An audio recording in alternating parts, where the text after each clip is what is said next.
35 minuti dopo le 8 di questo martedì mattina 6 di maggio, ovviamente in relazione a tutto quello che abbiamo detto sul flop della fiera, ma non è che lo diciamo noi, lo dicono i numeri, lo dicono i fatti, però invitiamo il presidente della fiera, volesse venire a trovarci, anzi io mi auguro anche invitarlo. No, non è che noi lo inviteremo, cercheremo, ma se lui si vuole promuovere e venire a raccontarci anche il motivo di questo magari flop, siamo qui ad ascoltarlo, pronti appunto ad invitarlo. Detto questo, caro Presidente Mameli, è arrivata la nostra dose di glicemia. Mamma mia. Sì, senti, aspetti che mamma mia. La metto più in evidenza, non so da che parte. Ma tengo già i famini.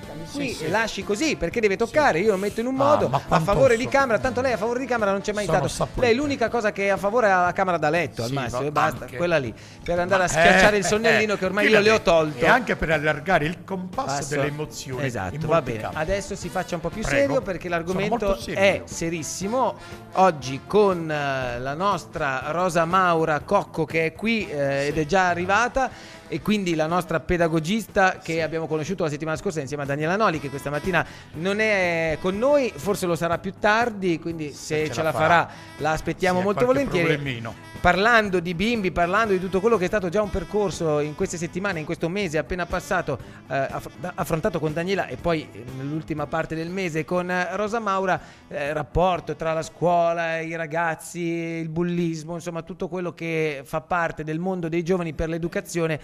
Purtroppo questo tema rientra in una sorta di condizione per la quale se uno subisce questo tipo di atti chiaramente la sua vita sarà condizionata e prenderà una forma diversa. Parliamo degli abusi sessuali sui minori.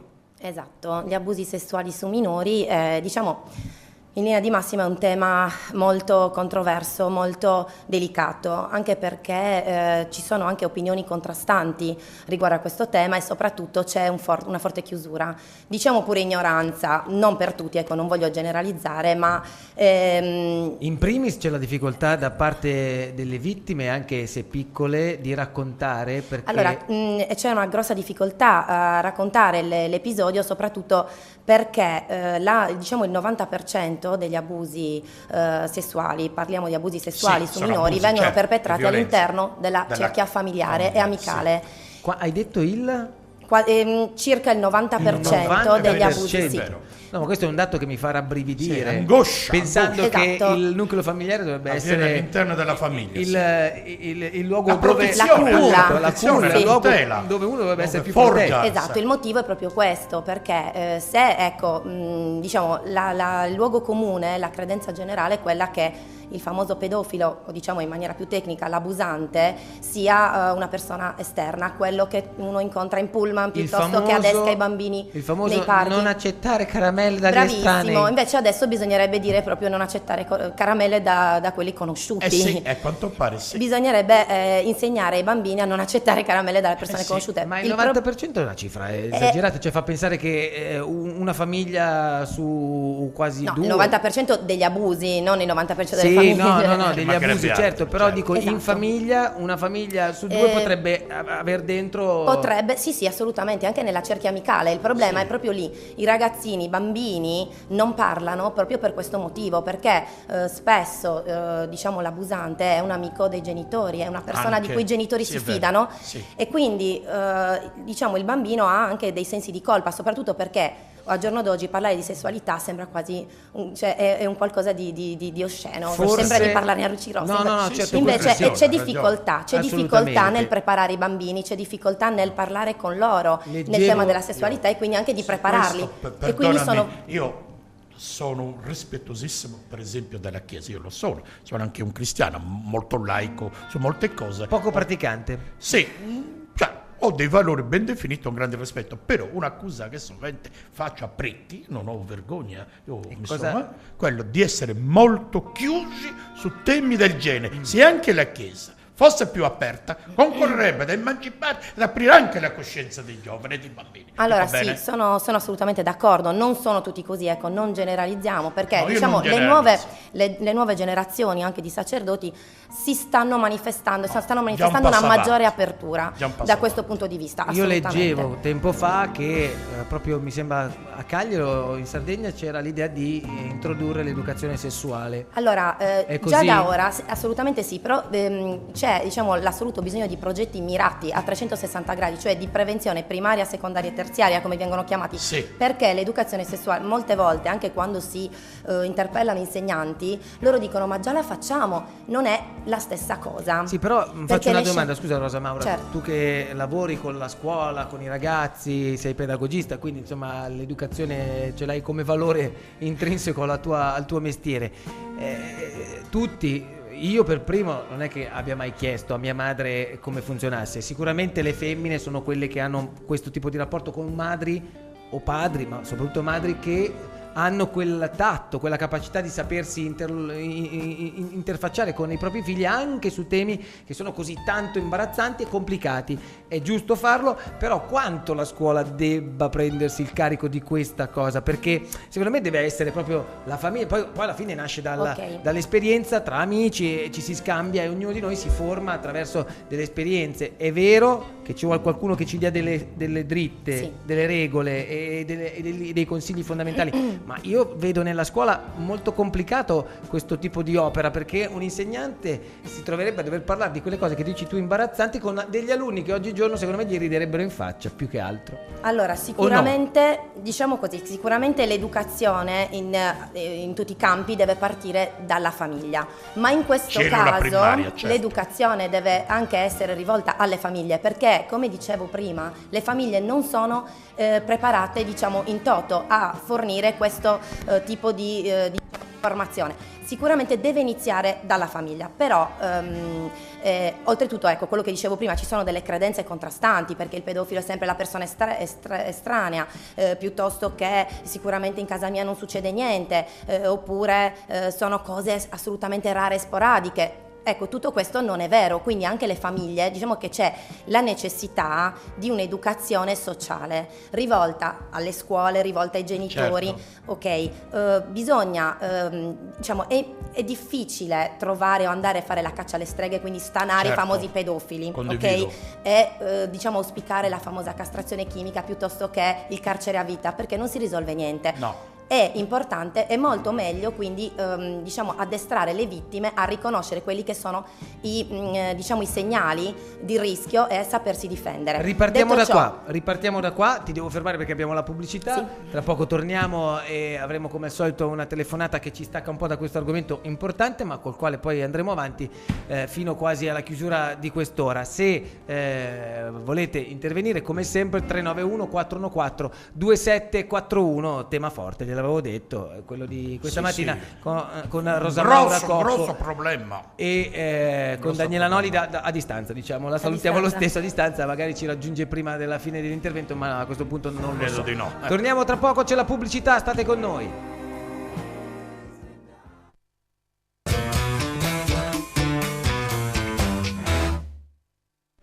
Allora, parliamo di un corso di pizza, così alleggeriamo un attimino il tema che era quello degli abusi sessuali con la nostra ospite Rosa Maura Cocco, parlando ovviamente di educazione e di pedagogia. E al telefono abbiamo però per questo corso di pizza chi lo sta organizzando, lo organizzerà nei prossimi giorni, Angelo Pili. Buongiorno Angelo. Buongiorno Angelo. Buongiorno a tutti. Parliamo di pizza perché qui dobbiamo tenere alto anche il nostro paese sotto il profilo dell'alimento più conosciuto al mondo, la pizza e i segreti per far bene la È una pizza. risorsa del paese, strategica. Angelo, come li risorsa. scopriremo? Come li scopriranno?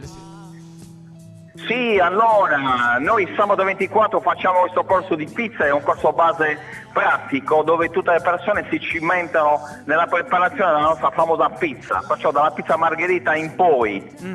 Ma la vostra famosa pizza perché? Perché avete un modo particolare di prepararla o perché è famosa la pizza, appunto? No, è famosa la pizza, ma è anche un simbolo di condivisione alimentare e gastronomica, ma però noi andiamo alla prima pizza, cioè vuol dire come il primo amore. Ma per fare una buona pizza, Angelo, tu mi insegni che bisogna fare una buona pasta, un buon impasto, perché sta lì. Su questo non c'è dubbio, perché la pasta veramente se non c'è la pasta, insomma, è come un amore mancato. E noi ci vuole anche la mano, ma soprattutto la capacità di saper far lievitare bene, perché la pasta una volta trattata va fatta riposare per un tot e fatta riposare bene, quindi deve essere il trattamento, perlomeno il percorso deve essere proprio attento in ogni suo passaggio, capisce, Presidente? Sì, certo che questo passaggio viene guidato dal nostro giornalista gastronomo Antonio Ollai, che insomma è un esperto nella gastronomia popolare campidanese, ma anche un po' nei prodotti alimentari, perciò la pizza,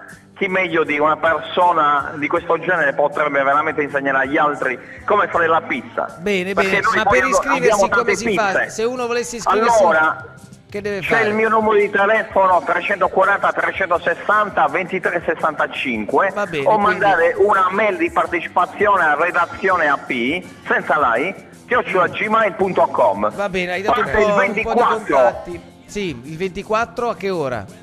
Guarda, dalle ore 16 alle ore 20, cioè vuol dire insomma 4 sono ore veramente... per imparare Sì, perché a fare sono la 4 pizza. sabati, imparare a fare la pizza, ma soprattutto è anche a livello anche di conoscenza, di condivisione, di fare veramente tutte le pizze che veramente che non così. è solo un motivo per saper impastare e poi fare una pizza buona, la partecipazione a un corso di pizza, e anche per mettere le mani in pasta magari su qualcuna, Matteo, che ti interessa. Io appartengo alla categoria dei io appartengo alla categoria dei consumatori. Mi fa tu piacere la prepari o me la che lei mangio. consumi, lei consumi la Venga, pizza. Presidente, che c'è una signora che l'aspetta. Ecco, grazie. Nel mentre lei consumi la pizza, nel mentre gli altri le mani in pasta le mettono dall'altra parte. Va bene. Lei l'ha capita con un'ora di ritardo, ma va bene. Ho capito. Angelo, ciao grazie. Angelo, in Ciao. bocca al lupo. Ciao, Ciao, grazie. Ciao, caro. Bisogna spiegarle le battute al Presidente Mameli, no. capito, Rosa Maura, vanno spiegate. Tu, Perché io tu troveresti secondo me Spiegagli, molta spiegagli. difficoltà Io sono innocente. ad avere a che fare con questo No, uomo. no, io sono illibato sul piano cerebrale, Sì. e lui giustamente. No, lei è rimbambito sul piano Come cerebrale, rimbambito. ormai non è che e è lui illibato. ogni tanto mi provoca. capito? Vabbè, comunque torniamo. Vabbè, parliamo nuovamente. Torniamo, a ricriviamo, parlare di perché problemi entriamo, usciamo, cerchiamo complessi, anche di sdrammatizzare. di costume. Può gridare di meno? Sì, ma io ogni tanto amo enfatizzare. No, lei il grida problema. proprio, cioè io No, ho no. il timpano destro che non ce la fa più No, proprio. non surdo di ora. Certo, appunto. Andiamo avanti, Diletta. Stavamo appunto parlando di abusi sessuali sui minori, di purtroppo persone che non ti aspetti ma che fanno parte del vissuto più intimo delle vittime, cioè il nucleo familiare, perché il 90% arriva da lì. Se uno pensa sempre chissà chi sia il mostro di Loch Ness, e invece arriva da dentro casa. Io volevo capire però come si fa una volta che si scopre, la vittima denuncia, qual è l'iter? No, perché dobbiamo dare anche un'idea a chi ci ascolta e ci guarda da casa di come potersi proteggere o farsi aiutare, no? Allora, vabbè, questo ovviamente dipende dal caso. No, dico, se succede e lo scoprite a scuola.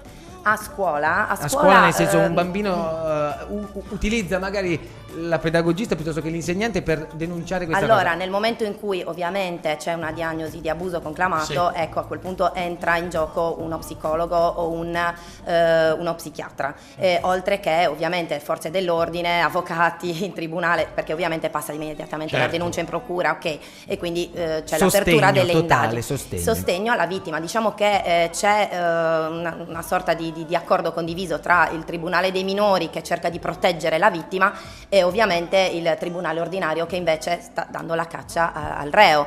Quindi ecco, qua ripeto, per entrare proprio nel vivo della legislazione ci vorrebbe sicuramente un avvocato.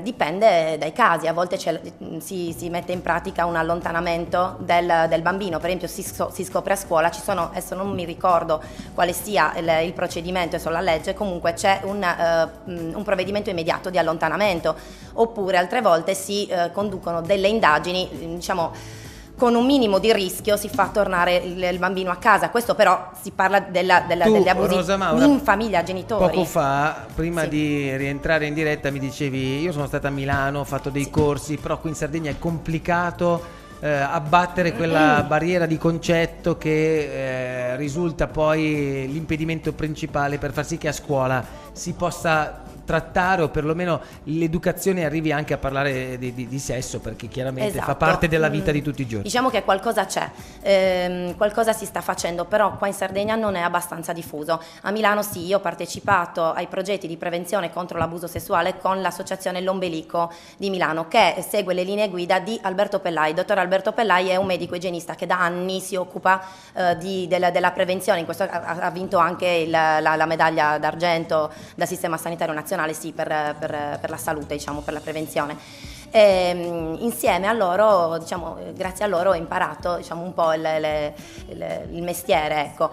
Siamo andati all'interno delle scuole con dei progetti ovviamente calibrati all'età, perché per parlare con dei bambini, con dei ragazzini, bisogna... Si comincia dopo 10 anni, vero, a parlare di sesso? Noi andavamo nelle quarte e nelle quinte. Quindi, nel quarto, quindi si intorno parla ai 9 anni. di 9-10 anni. 9-10 anni e, diciamo, l'obiettivo non è altro che informare, rendere la vittima capace di sapersi difendere, perché spesso... Speriamo l'ipotetica vittima, perché Assolutamente. è ovvio che dentro quel Certo. gruppo, quel nucleo di ragazzi, si spera che non ci sia nessuno, siano lì per ascoltare cosa potrebbero fare nel momento in cui Assolutamente, capitasse sì. una cosa così disgraziata. Però ecco, diciamo che più sono informati, meno Certo, sono prede certo. facili. Beh, certo. Perché il problema è proprio quello, proprio perché magari è l'amico di papà, il ragazzo di mia sorella.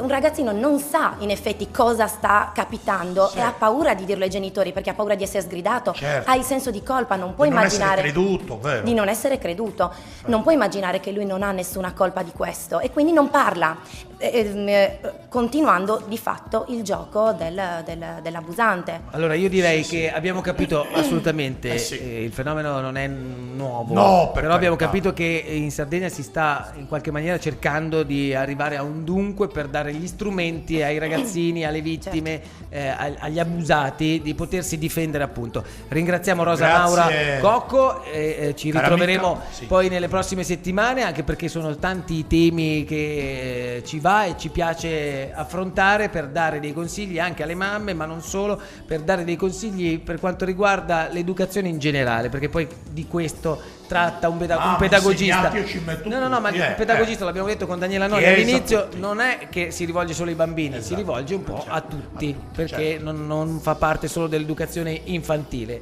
Da lì si parte e si arriva fino ai senior. Grazie. Grazie. Rosa Maura. Grazie al presidente Mameli, così attento su questo tema, l'ho vista rapito, e adesso certo. stia lo stesso attento come voi a casa per i 2 dell'abitacolo di questo martedì. Guardate qui.